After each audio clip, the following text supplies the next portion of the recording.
Quando nós falamos de exames periciais que envolvem gravações em geral, gravações de áudio, gravações de vídeo, fotografias digitais, né, nós nos envolvemos em todo e qualquer delito apurado pela Polícia Federal. Essas gravações, elas são oriundas de interceptações telefônicas ou também de apreensões em casas, escritórios, em locais em que a Polícia Federal arrecada materiais comprobatórios.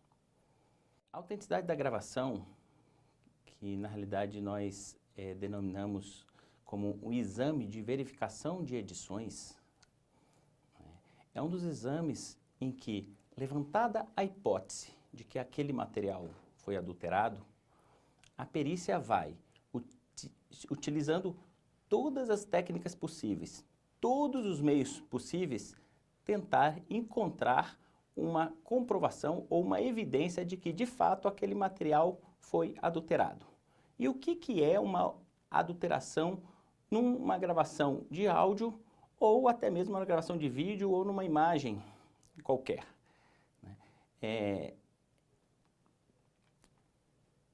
A perícia tenta identificar alguma evidência de que os registros que foram armazenados e que têm por objetivo representar, que retratar o que havia no mundo real, estão diversos na sua interpretação quanto à realidade.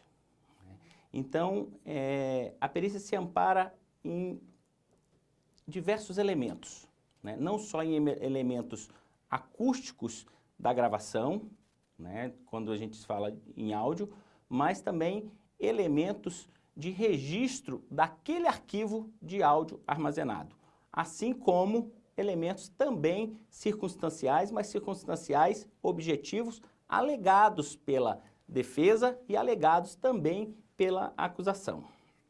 Que elementos esses que são circunstanciais e que eu digo que são objetivos?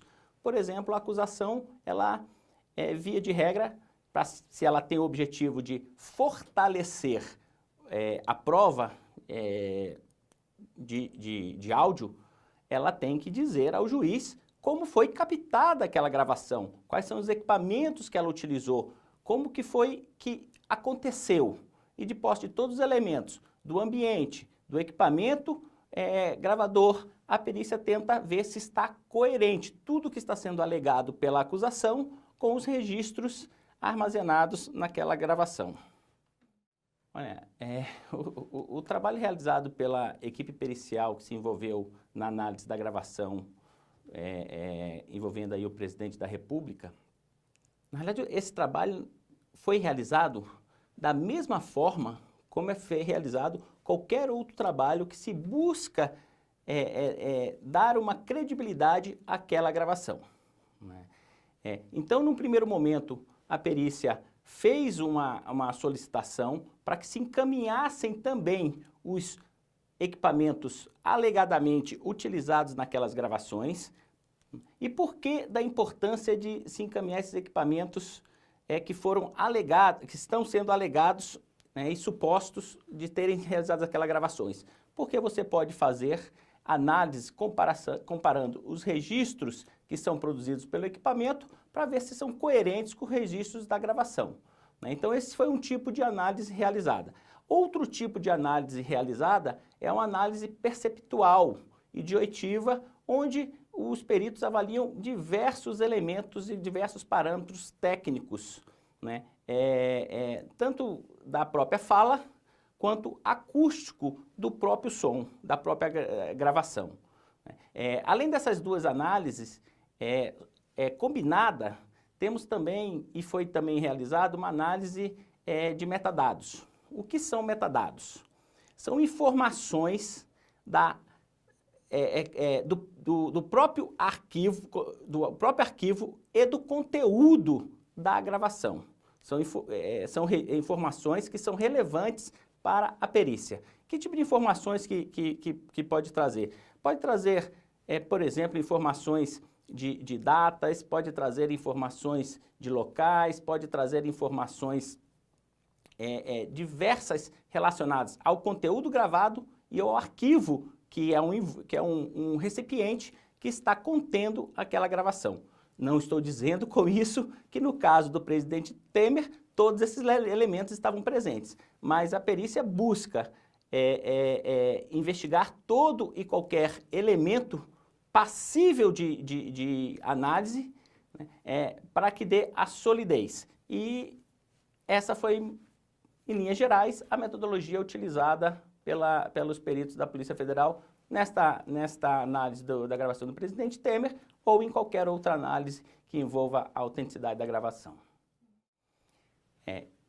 Tem dois exames que são rotineiros dentro do grupo de peritos especialistas em áudio e imagens na Polícia Federal. E são os dois exames que eu posso dizer que são análogos. Um seria a comparação facial, citada, e o outro seria a comparação de locutor. Um, posso dizer que é a biometria da voz e o outro a biometria da face. Numa investigação, toda vez que tem dúvida, efetivamente, se aquela voz pertence a uma determinada pessoa, ou se aquela imagem, ou se aquela pessoa que a própria investigação registrou, por exemplo, bateu uma fotografia, de fato a pessoa que está sendo procurada, né, é encaminhado para a perícia realiza o exame e faz essa comprovação ou essa negativa para a equipe de investigação. E no âmbito do processo, toda vez que a defesa ou a acusação, a defesa levanta a dúvida de que não se trata do cliente, né, e a acusação reforça de que se trata ele, há uma dúvida para o juiz, esse material vem à perícia, a perícia realiza o exame de comparação facial ou comparação de locutor, né, e faz o seu pronunciamento técnico ao juiz. Agora, como é que a perícia apresenta os resultados ao juiz?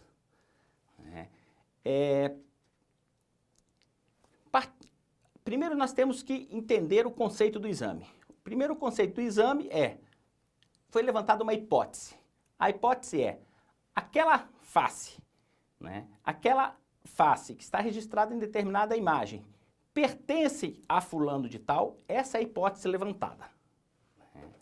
De posse dessa hipótese, os peritos vão pegar, e amparados por um material que nós chamamos padrão, uma imagem padrão, ele compara os elementos técnicos que tem ali, e os elementos técnicos vão ser convergentes dentro do seu grau de relevância ou divergentes.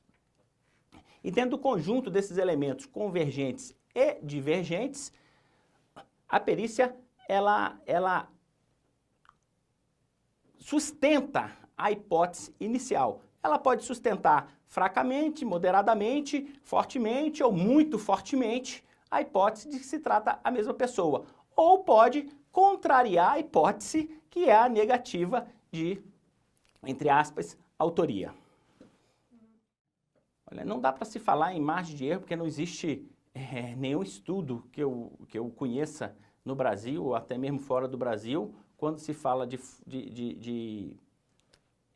comparação de locutor ou comparação de face, que diga que o exame concluiu equivocadamente, né? E por que não tem esses estudos? Porque os exames não são não são relatados em números. Eles utilizam uma teoria de Bayes, né, que utiliza, dentro da teoria de Bayes, nós temos o que nós podemos chamar do paradigma da LR, da razão de verossimilhança. Né? O que seria mais ou menos isso? Né? A razão de verossimilhança, ela tem 3 grandes objetivos para a gente.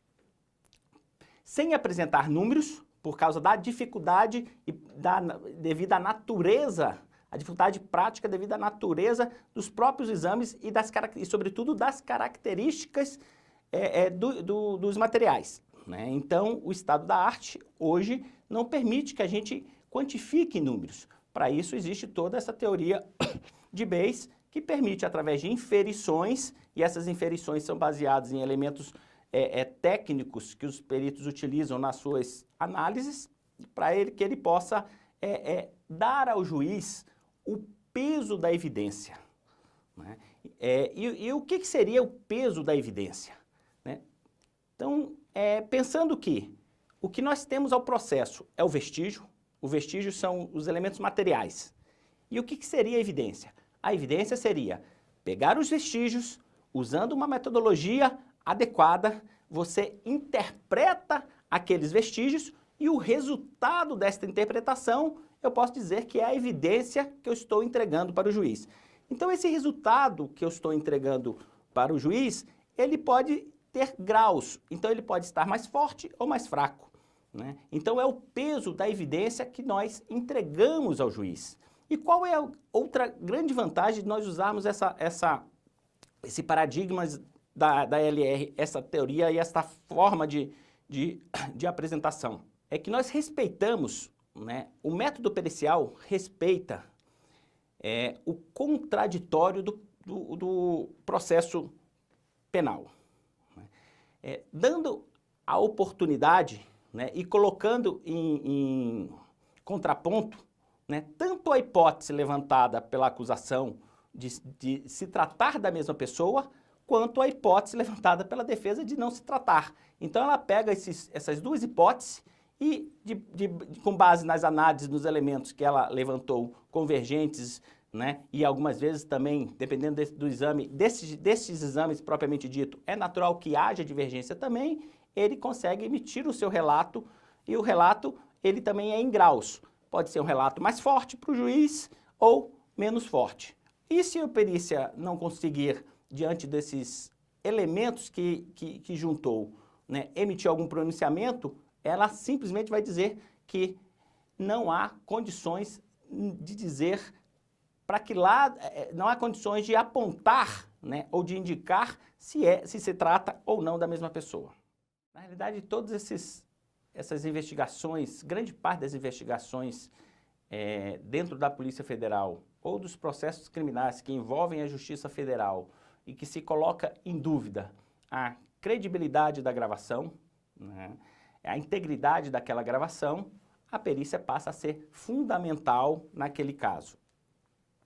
E aí, da mesma forma, todos estes processos em que há uma dúvida quanto à autoria e o elemento probatório para o juiz que tá montando a sua convicção, aquela gravação, aquela imagem ou aquele áudio, aquela voz ou aquela face relevante, né, para que ele tenha certeza quanto à autoria, se torna também fundamental a participação da perícia. Casos recentes que eu posso citar, a própria Operação Lava Jato teve casos de comparação facial que foi importante para que o próprio juiz Moro pudesse absolver, né, determinada pessoa que estava sendo acusada, porque o exame apontou que não se tratava da mesma pessoa, ou seja, levantada a hipótese de ser a mesma pessoa, o exame contrariou aquela hipótese e o juiz acertadamente pôs em liberdade quem estava sendo acusado. É um outro caso recente também de comparação facial, né, de sucesso, né, e que foi decisivo para o prosseguimento das investigações, é a prisão recente do traficante Cabeça Branca, em que a investigação chegou a um suspeito, mas não tinha certeza efetivamente se era ou não. Por que não tinha certeza? Porque aquele suspeito já tinha passado por inúmeras plásticas, mas a investigação tinha uma foto antiga e tinha também imagens padrões que foram extraídas de carteiras de habilitação da CNH recentes do suspeito e encaminhou à perícia. E neste caso, mesmo com as plásticas, algumas características idiosincráticas do indivíduo permaneceram e foi possível a perícia, sim, apontar fortemente e confirmar a hipótese de se tratar da mesma pessoa.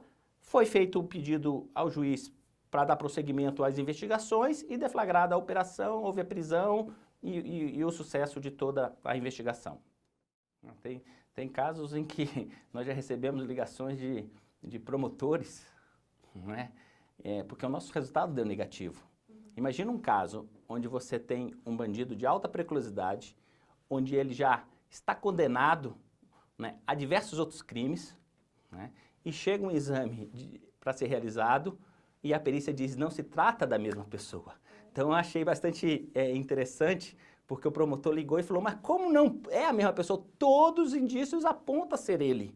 Né? Ele já foi condenado por isso, ele fez isso, né? Tudo aponta para ser ele. Só que a resposta da perícia foi, olha, infelizmente ele pode ter cometido todos os outros crimes, mas esta voz não pertence a ele. Se ele cometeu o crime, quem vai dar este peso é o juiz. O que a perícia está dizendo é que a voz não pertence a ele.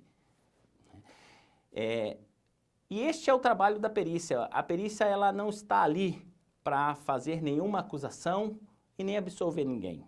Ela está ali para pegar o vestígio, né, como eu disse, usando uma técnica, uma metodologia apropriada, interpretar aqueles vestígios materiais e apresentar um resultado para o juiz. O juiz amparado por outras informações, sejam outras provas testemunhais, provas documentais, outras provas materiais também que estão no bojo do processo, né, ele poder dar o seu pronunciamento. E é por isso que eu digo que essa teoria que nós utilizamos, a teoria de Bayes, né, através de um dos seus elementos, que é o paradigma da ALR, ela é extremamente apropriada para que a gente apresente o peso efetivo daquela prova ao juiz. E ao juiz, sim, cabe decidir quanto ao destino daquele indivíduo e daquele suspeito.